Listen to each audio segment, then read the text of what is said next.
My mom chose a man who threatened her life. Now she wants him to be my baby's grandpa. I, 28F, am currently 20 weeks pregnant with a baby girl. This should be a time of excitement, but instead, I am drowning in family drama, guilt-tripping, and safety concerns. I'm writing this because I feel like I'm losing my mind. My mother, my brother, and even my grandmother are acting like I'm the difficult one for holding a boundary against a man who has threatened to kill my mother. To understand how I got here, I have to go back. My mom, 66F, has been with her boyfriend, who I'll call S, 66M, for about 10 years. For a long time, I genuinely loved him. When my dad passed away in 2018, it felt like the world had ended. S was there for us. He was supportive, kind, and steady. I eventually started calling him my bonus dad. I invited him into my home, shared my life with him, and truly believed he was the man who would help my mom through her golden years. But over the last 2 or so years, that man disappeared. It started with the business. S owned a successful family company, but when he retired, he handed the reins over to his son and nephew. Something went sour, legal battles ensued, and S tried to sue them to get back what he felt he was owed. He lost. He didn't get a dime. Almost overnight, he went from being a well-off retiree to being completely broke. Instead of being honest about it, he started leeching off my mom. He maxed out several of her credit cards without her knowledge. He became bitter, and that bitterness turned into a dark, volatile anger. Then came the cancer. Last February, S sat the family down and told us he had terminal brain cancer. He said he had maybe 6 months to live. We were devastated. I spent nights crying, wondering how my mom would handle losing another partner so soon after my dad. But then, the story started shifting. He refused to let my mom go to any doctor appointments. He wouldn't show us any paperwork. A few months later, he just stopped talking about it. When we finally pressed him, he claimed that a round of special antibiotics had fixed the terminal brain cancer. I'm not a doctor, but I've never heard of antibiotics curing a terminal malignancy in the brain. When we asked for details, he became aggressive and shut the conversation down. His behavior changed drastically. He started drinking heavily, starting in the morning and going all day. He began throwing things when he was frustrated. He called my mom names I wouldn't call an enemy. He started discouraging us from coming over, isolating her. In May, I went to their house to pick up a dresser that belonged to me. I was pregnant at the time, and I had brought a truck and a friend to help so S wouldn't have to lift a finger. I thought it was a simple errand. Instead, he flew into a rage because the timing wasn't planned out to his liking. Standing in the driveway, he looked me in the eye and told me my late father would be disappointed in the woman I had become. He told me I was being unfair by keeping them from their future grandbaby. I was stunned. This was the man I called bonus dad, weaponizing my dead father against me while I was carrying his grandchild. We never really resolved that fight. A few months later, tragedy struck. I had a stillbirth at 34 weeks. It was the darkest moment of my life. While I was in the hospital, mourning the son I would never get to bring home, S showed up. I didn't want him there. I didn't want to look at him. But I was so broken and exhausted that I didn't have the energy to tell him to leave. I just let him sit there in the room, a silent, looming presence I couldn't stand. After the loss of my son, I tried to be cordial for my mom's sake, but I kept my distance. Then, this past December, I got a frantic call. My mom told me she was leaving S. She fled to my grandmother's house, terrified. She finally confessed the truth of what was happening behind closed doors. She told us that S had been threatening suicide to manipulate her, but more terrifyingly, he had threatened to kill her. She described scenes that sound like something out of a horror movie. She said she would come home from work or errands, and S would be sitting silently at the kitchen table. Laid out in front of him would be one of their 3 guns and a pile of bullets. He would just stare at them. My mom would hide the guns, and a few days later, he would smugly tell her, "I found them." I was sick to my stomach. While she was at my grandma's, I ended up on the phone with him because he insisted that we didn't know the real story. On that call, he actually admitted it. He said, "Yeah, I told her I'd kill her once, but it was just said in anger. She just won't let it go." He followed that up by claiming my mom provokes him and that she's just as bad because she loses her temper during their fights. My mom stayed away for exactly 1 week. Then, she went back. She claims she's stuck. They own a house together, and S has told her he will make her life a living hell if she tries to force a sale. He's demanding at least $400,000 from the equity, even though he's drained her accounts. To make matters worse, part of his ownership is co-signed with a third party he owes $150,000 to, and that person is threatening legal action against the house. My mom feels like she's in a financial cage, so she decided the easiest path was to go back and pretend everything is fine. Now, she's back to normalizing him. She's asking me to forgive him. She says he's working on himself. I told her very clearly, I am currently 20 weeks pregnant with a girl. S will never be in my life again, and he will never, under any circumstances, be around my daughter. I told her she is always welcome at my house to see the baby, but she cannot babysit at her house because he lives there. I won't risk my child being in a home where guns are left on tables as threats. My mom's response? We'll see. She tells me I'm being cruel and unforgiving.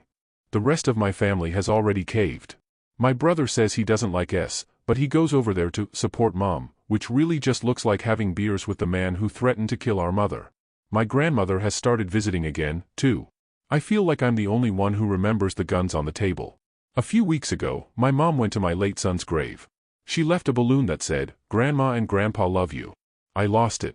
I called her and told her that S is not my son's grandfather. He is a man who insulted my father and threatened her life. Using my dead son to play happy family for her boyfriend is a line she should have never crossed. She just cried and said S is heartbroken and just wants to be a grandpa. Last week, S decided to text me. He wrote, "This whole situation is ridiculous. I don't live in the past.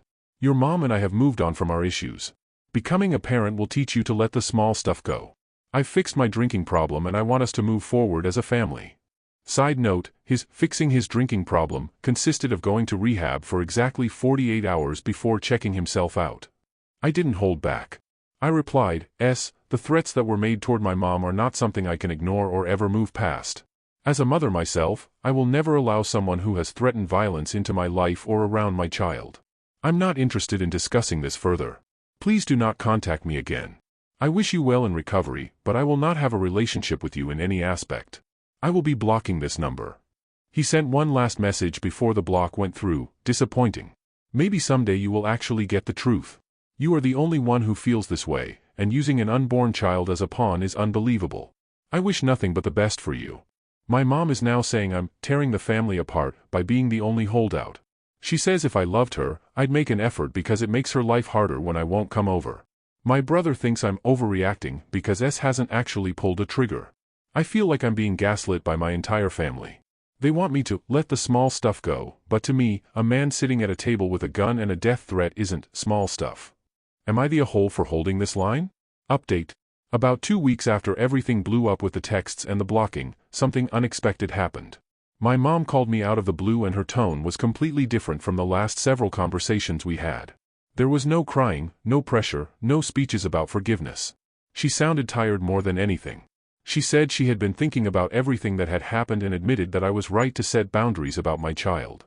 She told me she understood why I didn't want S around the baby and that she wouldn't push that anymore. She said she didn't want to lose her relationship with me or her future granddaughter. She also said she wasn't asking me to forgive him or rebuild anything with him. The only thing she wanted was a chance to still be part of my life without him being involved. I didn't know what to say at first because it was the exact opposite of the stance she had been taking for months. She acknowledged that things between her and S were complicated and that she still lived in that house with him for financial reasons, but she promised she would respect the boundary about him not being anywhere near my child. It sounded sincere. Calm. Nothing like the guilt trips and emotional manipulation from before. For the first time in a long time, I felt like maybe she was finally coming back to her senses. The next few weeks were surprisingly peaceful. We started talking again, slowly. Short phone calls at first. She stopped mentioning S completely. My brother told me she had stopped bringing my name up during family dinners too, which apparently meant fewer arguments in that house. Eventually she asked if she could come over and see me. I agreed, but made it clear that S was not welcome under any circumstances. She said she understood. That visit actually went well. She brought food, helped tidy up my kitchen, and asked about the pregnancy without turning it into some lecture about forgiveness or family unity. It felt almost normal again. A couple weeks after that, she asked if she could babysit once the baby arrived. I reminded her of the rule, not at her house. She nodded immediately and said she understood. She even suggested watching the baby at my place if I needed to run errands or go to appointments. That conversation felt like progress. My daughter was born a couple months later, healthy and perfect. Holding her for the first time was overwhelming in a way I can't really put into words. After losing my son at 34 weeks, every little sound and movement felt like a miracle. My mom came to the hospital to meet her. She cried when she held the baby and thanked me for letting her be there. There was no mention of S. No comments about grandpas. No weird attempts to rewrite reality. For a little while, things actually seemed okay. A few weeks after we got home, I had a doctor appointment and needed someone to watch the baby for about an hour. My husband was at work and my usual sitter was unavailable. My mom offered to help. I hesitated at first, but she reminded me that she had respected the boundary the entire time since our last conversation. She said she would come to my house, watch the baby, and leave before we got back if that made me more comfortable. I agreed. She came over that morning with groceries and spent time rocking the baby while I got ready to leave. Everything looked completely normal. My daughter was calm in her arms, and my mom looked happy in a way I hadn't seen in a long time. Before I left, I reminded her again that S was never to be anywhere near my child. She said she understood. The appointment took longer than expected. Traffic was bad and the clinic was behind schedule. By the time I got home, I was exhausted and ready to take my daughter back. When I opened the front door, I heard voices coming from the living room. One of them was my mom's.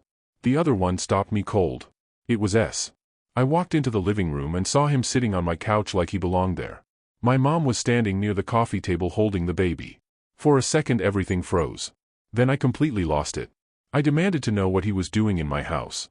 My voice was loud enough that the baby started crying almost immediately. My mom started saying something about how he had just stopped by for a minute and that she didn't think it would be a big deal. S tried to act calm and told me to relax. That made things worse. I told my mom to hand me my child immediately. She looked startled but gave the baby back. I took my daughter and moved toward the door, putting distance between us and him. My heart was racing so hard that my hands were shaking. I reminded both of them that I had made the boundary crystal clear. S was never supposed to be around my child. Not at their house. Not at my house.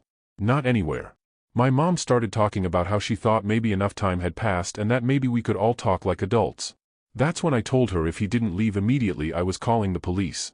S rolled his eyes and told me I was overreacting. He said he wasn't doing anything wrong by sitting in a living room. I pulled out my phone and told them both they had 30 seconds to get out of my house before I called the cops. The tone changed after that.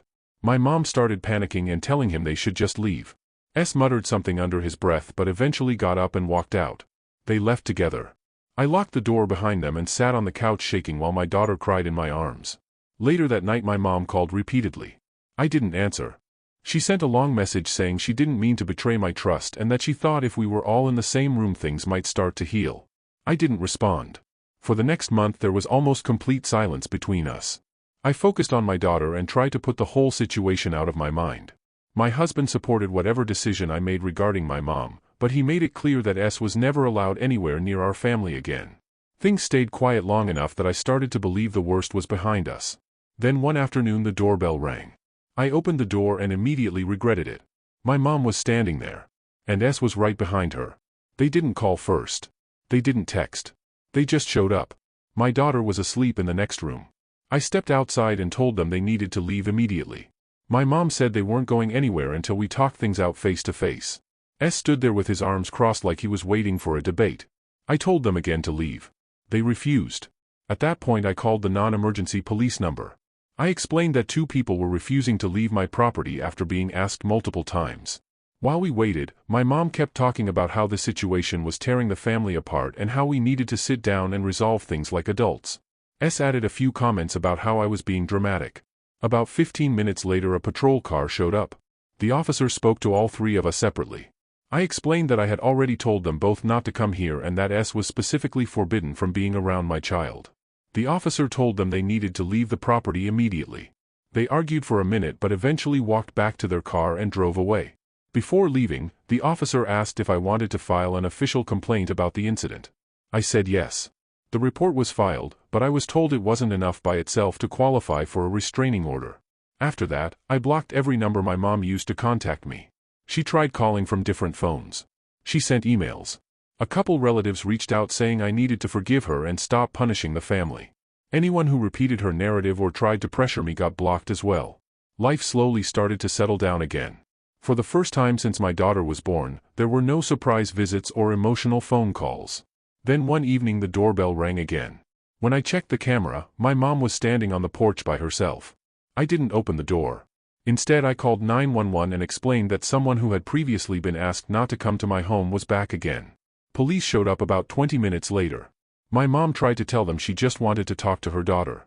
The officer reminded her that she had already been warned about showing up uninvited. He told her that if it happened again she could be arrested for trespassing. Watching that conversation through the window felt surreal. My mom looked completely stunned. After the officer finished talking to her, she stood there for a moment like she didn't know what to do next. Then she slowly walked back to her car and drove away. A few days later I went to the courthouse and filed for a restraining order. When my mom received the notice, she called one last time from an unknown number. I answered without realizing who it was. Her voice sounded hollow when she asked if I had really done it. I told her yes. And she can't do anything about it. There was a long pause on the line. Just silence. For the first time since all of this started, she had nothing to say. I cut the call, and blocked the number as well. I will never put my kids' safety in haggle just to appease someone. They can screw with themselves. Thanks for watching. Don't forget to like, share, and subscribe to Daily Tales Update for more such stories.